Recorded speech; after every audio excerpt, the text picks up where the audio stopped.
At long last. Here. Wait, weren't you just the framing device for my first video? Are you sure?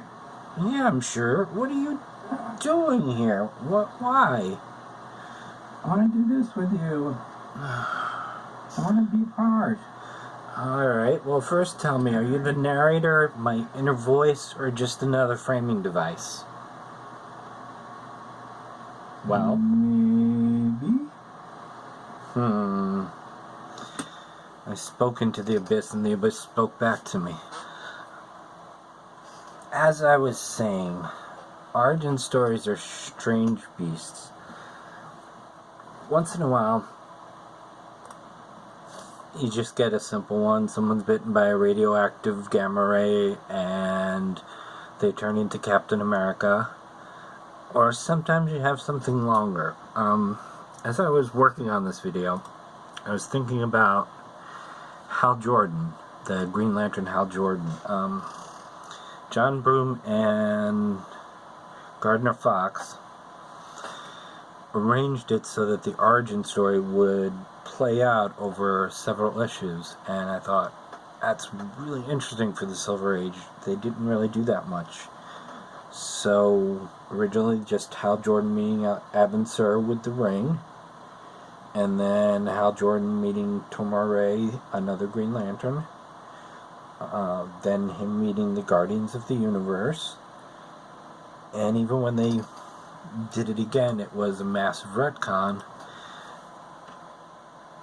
and we get to find out that his lack of fear came from his father crashing, and I'm really avoiding the subject because this is really hard to talk about.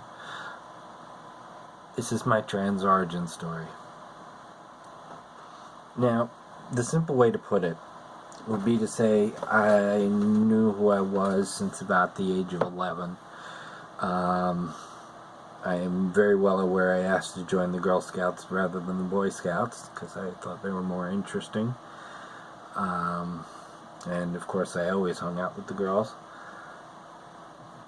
But the first time I had a name for it, I was 16. This would be 1981.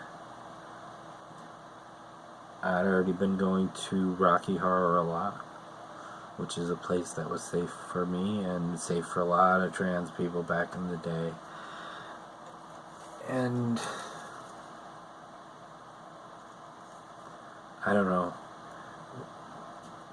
because I wanted to be dressed just the same as Frankenfurter says. Maybe. Only 2 people ever figured it out. One of them is my horrendously evil stepfather. I have one of those because I'm a Disney princess. And he was bizarrely okay with it. The other was a gay friend of mine who unfortunately died in the second wave. And he got me a book that showed what the operation looked like, and I saw the ending of it and I said, that doesn't look right. I'll never look right. I might as well just forget it. So I planned on forgetting it for years. And so we have 1976, I'm 11, 1981, I'm 16. Next time, 1989, I meet my music partner. We have a discussion under a tree, and all of that's explained on an episode of Queers Planning I was just on. The only thing I got wrong on the episode is the date of the one song I referenced is 1990, and it doesn't matter at all. So how did I get here? After all these years, how did I finally get here? I had a friend who was trans. I never looked at her as trans. I always looked at her as just this girl I know. The only time I was forced to look at her as trans is when she came as not trans to a show one day. It's very disconcerting.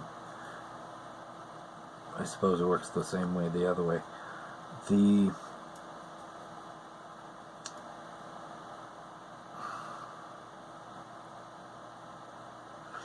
In 2018, I met someone who was trans. And we got to be friends. And I saw somebody living normally. My ex-music partner had finally come out. Neither one of us was ever going to come out. That's in the Queersplaining episode.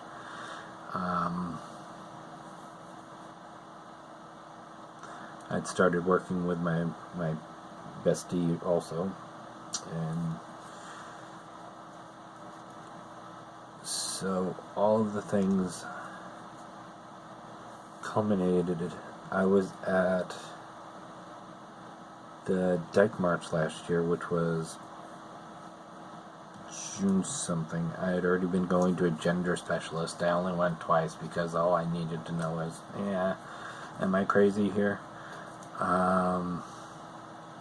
Went to the Dyke March because my friend, two of the people in my then band, and two other people I knew were performing music, so I wanted to be there to support. And I just told the first random person I saw, really, about halfway through the show. That person turned out to be the head of Pride in Buffalo, so, I get lucky sometimes. I wish I got lucky, but that's neither here nor there. The wall was coming, and I could see it. I'd hit bunches of walls over the years, but this was the wall that was going to change me. I'd just come out to a random person. I could have taken it back, I suppose. But July 8th, I just put a Facebook post up. On July 7th, I came across a random trans person on Twitter, of all things. July 6th, rather. I came across a random person on Twitter, of all things, who had just had her quote-unquote tranniversary. And she had written, "Are you afraid you're too old? Are you afraid no one will ever love you? Are you afraid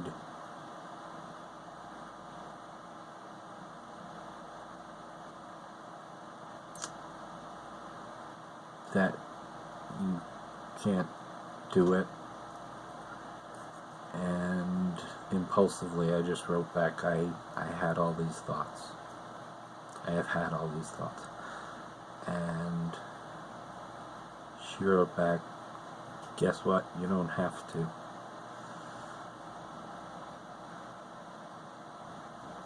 And I don't remember if it was the same day or the next day, but it was definitely July 8th. I just put a Facebook up saying, "I'm coming out as a trans woman. I'm online all the time. That's where people would know me." So there it really is.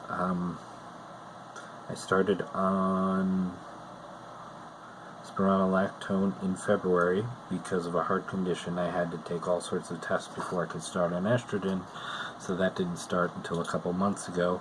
It's doing me just fine, as you can probably tell. Some of this is padding, don't tell anybody. But that's really kind of it. I'm not entirely sure what else there is to say.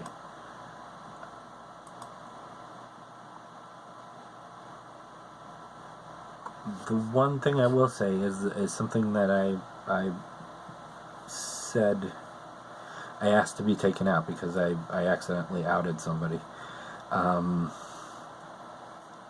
Taken out of something else I did, because I accidentally outed somebody, and it was my friend had told me, "You're starting to surround yourself with trans people, and there are only two people that surround themselves with trans people, all of a sudden like that. And I said, well, I guess I'm not a chaser. She said, yep. And we know what the other thing is. And honestly, so it was. There's not much more to, I mean, there really isn't more to tell.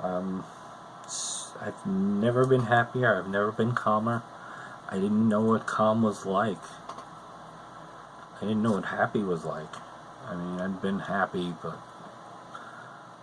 not on a more daily basis.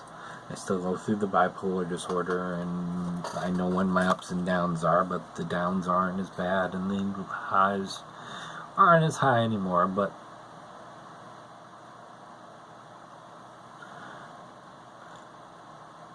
I finally feel like myself, and it's hard to describe that kind of feeling. It just is. I know this echoes a lot of other trans people. I left out this big part where I didn't look in the mirror for 18 years, which is kind of important, but you know, I didn't want to go for the full drama. I'm a drama queen to begin with.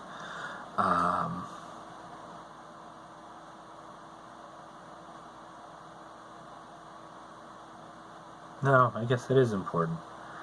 I didn't look in the mirror for 18 years, and it was just before seeing the gender specialist, or the gender specialist as a result of me finally looking in the mirror. I always thought I had body dysmorphia, which prevented me from looking, and looking was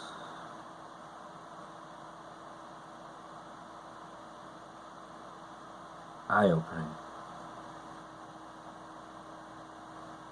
I thought I was going to edit this once I finished. I don't think I am. I really think I'm going to leave it contemporaneous, as mixed up and as ums and ahs as it is. I know that's not very YouTube. You gotta have the sharp cuts, but not for this one. Not for this one.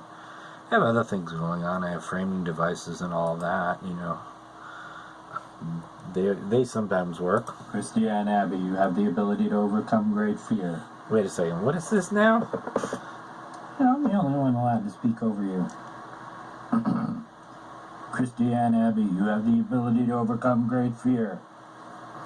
I don't see a Green Lantern ring. Do I have to pick it up downtown or something? No, nothing like that. Well, does overcoming great fear entitle me to anything? Oh, yes, no. You get to be trans in America. Oh, goody. I'd have thought with all the purple I'd get to be Star Sapphire. You never know.